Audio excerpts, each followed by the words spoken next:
Well, as always, ArtSpace Lima has a lot happening, and joining us today, the Executive Director, Sally Windle, to give us a rundown of some of the events. So thanks for joining us, Sally. Thank you for having me. Okay, so first let's talk about the photography show. That's going well, right, and still open? Yes, that always attracts a big crowd because there's so many different artists and there's lots of things that people can see and relate to. I mean, everybody likes a good picture, and it doesn't always have to be kittens and flowers. It can be some really interesting angles. And we've got a great mix of black and white, color, but the nice thing is there's a lot of people and new people that are involved in this. So this is one of the shows that we do every year, and we're planning on doing it again in January of next year, which is our regular time of doing it. So the prospectus will be out, but this is always one of the ones that we consider our anchor show. Yeah, so some people might not realize you guys have a third floor, although I know you filled it for many shows, but a special photographer from Texas will be on that third floor. Tell us more about that. Well, it goes within that photography theme, and she does these really interesting pieces.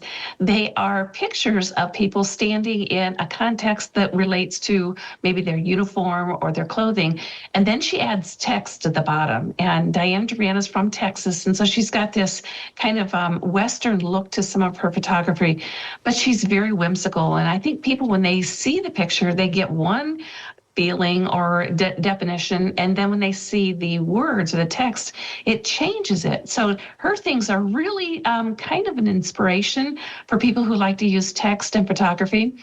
And it was just our good fortune to be able to feature her work as part of the photography show. Yeah, that is pretty cool to have someone else then in there with that. All right. So we all know it was the terrible tragedy and the tornado with the weather they had down in Logan County and Indian Lake area. But some good news is that they have found that shrine, and you're helping them to complete it. Let's talk about this story.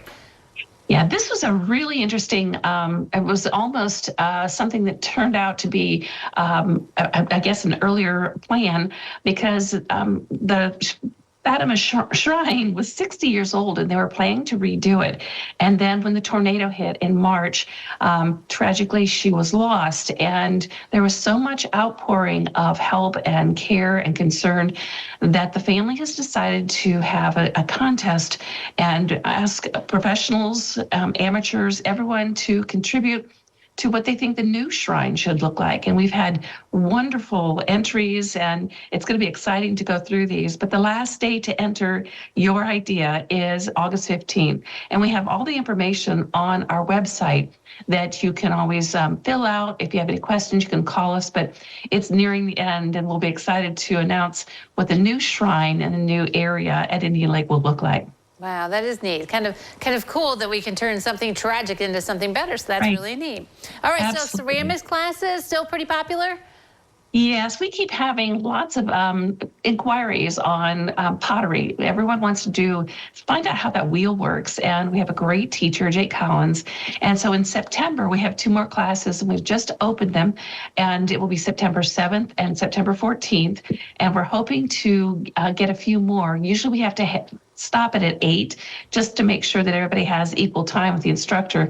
But we have 12 wheels now, so we're going to be opening up a few more spots. And we also have private lessons. If somebody wants to maybe work something out but doesn't want to be in a classroom situation, we try to offer that too, because the clay lab in ArtSpace is one of those hidden treasures that you might not know is here, but we really like to introduce that and then have people come in and practice. All right, and finally, we've really lost someone that's special in our community, and to ArtSpace Lima too, David Adams. But you're going to honor him, and tell us more about what you're going to do to honor David Adams.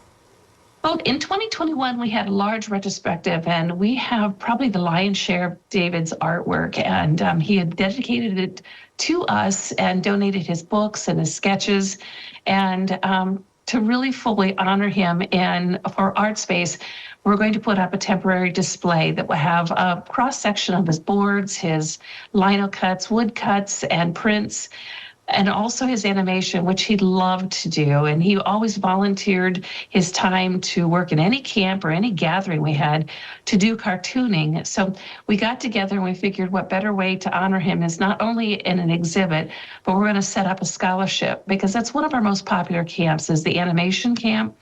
So we're going to set up a scholarship so that anyone that would like to participate in this can.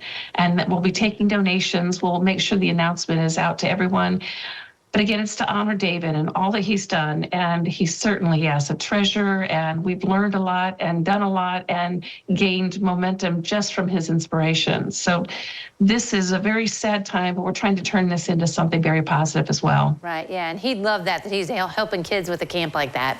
Right. All right. Well, Sally, thank you very much for joining us today. Well, thank you for having me. All right, don't go away. Noon Edition continues in a moment.